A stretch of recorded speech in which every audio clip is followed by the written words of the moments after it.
Effectivement très émouvant, mais dans ma subjectivité. Lorsque il parle de sa vie avec Elisa, lorsque je le sens d'ailleurs souvent au bord des larmes, lorsque il évoque et lorsqu'il est amené à évoquer la relation qu'il avait avec cette jeune femme, avec qui il partageait tant de choses. Je crois qu'il y a dans cette première journée des moments de vérité, des moments qu'on voit effectivement dans les grands procès, dans les affaires qui sont des affaires hors normes. Il y a des moments où effectivement par les questionnements, notamment de Madame le Président, il est amené à révéler une part qui avait un peu été oubliée de lui-même, parce qu'on était finalement confronté depuis plusieurs mois, voire plusieurs années, à l'image d'un menteur prolifique qui avait monté je ne sais quel stratagème pour faire accuser ici qui ce soit, les autres, qui n'assumaient pas des responsabilités qu'on voulait être les siennes. Et on découvre finalement un homme fragile, un homme en situation qui est souvent au bord des larmes. C'était une journée qui était aujourd'hui centrée, à mon avis,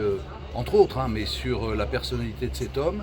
Et on a découvert quelqu'un qui n'avait absolument pas de troubles psychiatriques, quelqu'un qui avait pris l'initiative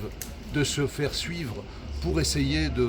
sortir la tête de l'eau et pour essayer de surmonter le deuil terrible qu'il a dû affronter à partir du 16 novembre 2019.